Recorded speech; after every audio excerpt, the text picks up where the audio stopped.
இப்ப இந்த தர்மம் இப்படி கொடுத்ததுனால வளர்ச்சி ஆகுதா? உனக்கு இவன் நல்லது நினைப்பான், அவன் அவனுக்கு நல்லது நினைப்பான், அவன் அவனுக்கு நல்லது நினைப்பான். எல்லாமே நன்மையால் இந்த உலகம் நிரம்பிடும்.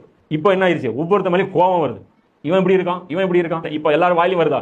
நீங்களாம் யாருங்க கொடுத்து உதவுறோம் பேசுறாங்களே இந்த வார்த்தை? இல்ல சொல்றாங்களே அவங்க இன்னைக்கெல்லாம் கொடுத்து உதவுறான், அண்ணன் தம்பி கூட தரமாட்டாங்க. இன்னைக்கு இருக்கையில உச்சகச்சேது நல்லா இன்னைக்கெல்லாம் பார்த்தோம்னா சுவா நல்லா அருமையான சமூகம். எந்த காலத்திலையும் நீ சொர்க்கத்துக்கும் போகாது, உருப்படும் உருப்படாது. அண்ணன் அவ்வளோ பணக்காரனா இருப்பான், தம்பி பார்த்தீங்கன்னா ஏழையா இருப்பான். இது எப்படி பாசிபிள்? அண்ணன் ஏழை பணக்காரனா இருப்பான், பார்த்தீங்கன்னா அவனுக்கு வந்து 10 வீடு கூட இருக்கும், தம்பி வாடகை வீட்டில் இருக்கும்.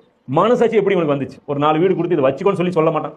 எந்த அளவுக்கு இன்னைக்கு இருக்குது அப்படின்னா, அண்ணங்கிட்ட காசு கோடிக்கணக்கில் இருக்கு. தம்பிக்கு ஒரு மருத்துவ செலவு கூட தம்பி வந்து பார்த்தீங்கன்னா வெளியே நின்றுட்டு இருப்பார், வெளியே எங்கேயாவது கடன் அவர் கூட வட்டி வாங்கிட்டு இருப்பார். அப்போ வந்தால் கூட அவ்வளோ பெரிய பிஸ்னஸ்மேன் கூட என்ன சொல்லுவார், இல்லைங்க இந்த மாதம் பிஸ்னஸ் சரியில்லைங்க, எல்லாம் இப்போ தாங்க போனஸ் கொடுத்தோம், அதை பண்ணும் இதை பண்ணும். அதனால இது வந்து இந்த கஞ்சத்தனம், இந்த வட்டி வாங்குற அந்த மனப்பான்மை, இது மனித குலத்துக்குள்ள வெறுப்பு விதைக்கும்.